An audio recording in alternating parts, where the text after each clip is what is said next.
the matinee in Dunedin, we could hear this strange noise when the show was about to begin. We were listening in the curtain. We thought, what is that sort of rattling noise? And when the curtain went up, all these 67-year-old ladies out there for the matinee, and they all had teacups, and they were making we thought this was terribly funny. And then we started the show, and we absolutely could not make them laugh.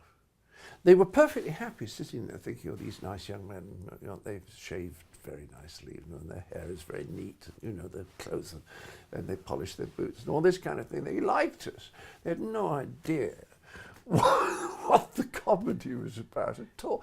And after about 20 minutes, I had a very good Old Testament weather forecast when I came out as a forecaster, and I forecast the plagues.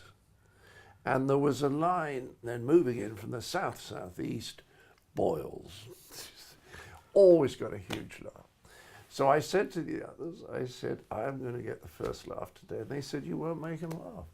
And I said, they'll laugh on boils. So when I got to that moment, we were putting money on it. I mean, there was about 20, 30 quid. It was a lot of money in those days, was floating around. And when it got to the point, I could see them in the wings.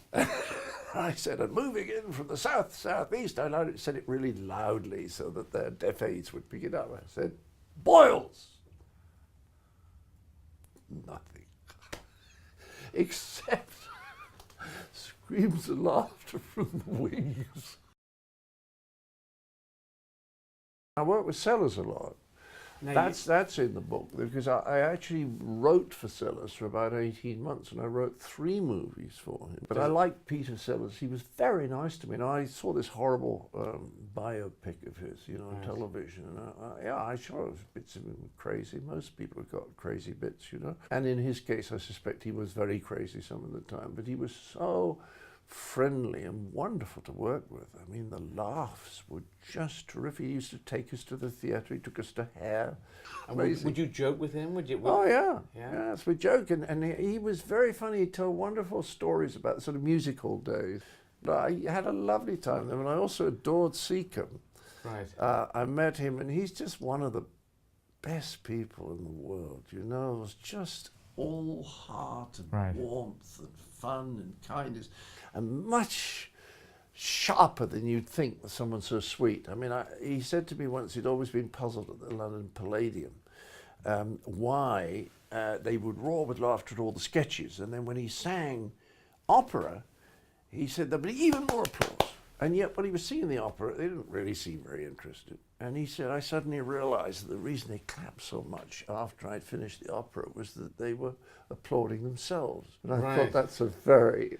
Yes. You see what I mean? He was full of those very... The fact that they're appreciating it. Yeah, clapping themselves for appreciating it. So although he was so wonderfully warm, he was also wonderfully observant, like Ronnie Corbett, you see. Now, there's a lovely guy.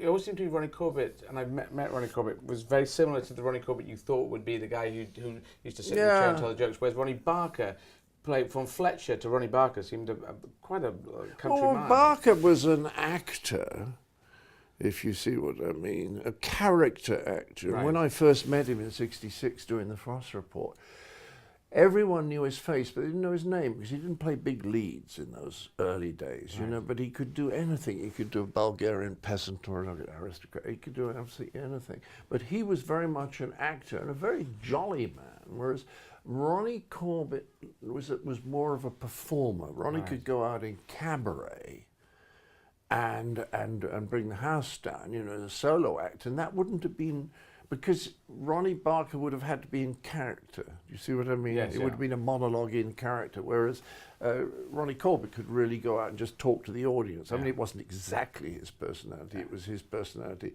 you know, tweaked up a little bit, but basically it was Ronnie talking. You said something very good to me. I don't know if you remember the words, but you said to me, this audience has seen you do it right many times. Right. It's much more fun for them when you do it wrong. And that was very helpful to me. You said that to me about the middle of the first week. And from that moment on, I thought, that's right. This is not about presenting in a glass case a perfect performance. They've seen it. They know it. Yeah. But every time, and I found something else quite interesting on the second night, I hadn't seen it on the first night. I was probably taking in the arena. But right at the end of the first burst of Spanish music, the opening number, all the musicians just sat up in their chairs and went, "Olé!" and sat down again. And it totally broke me up. And once I laughed, the audience laughed. And somebody said it was really good because it just said, we're having fun. Yeah.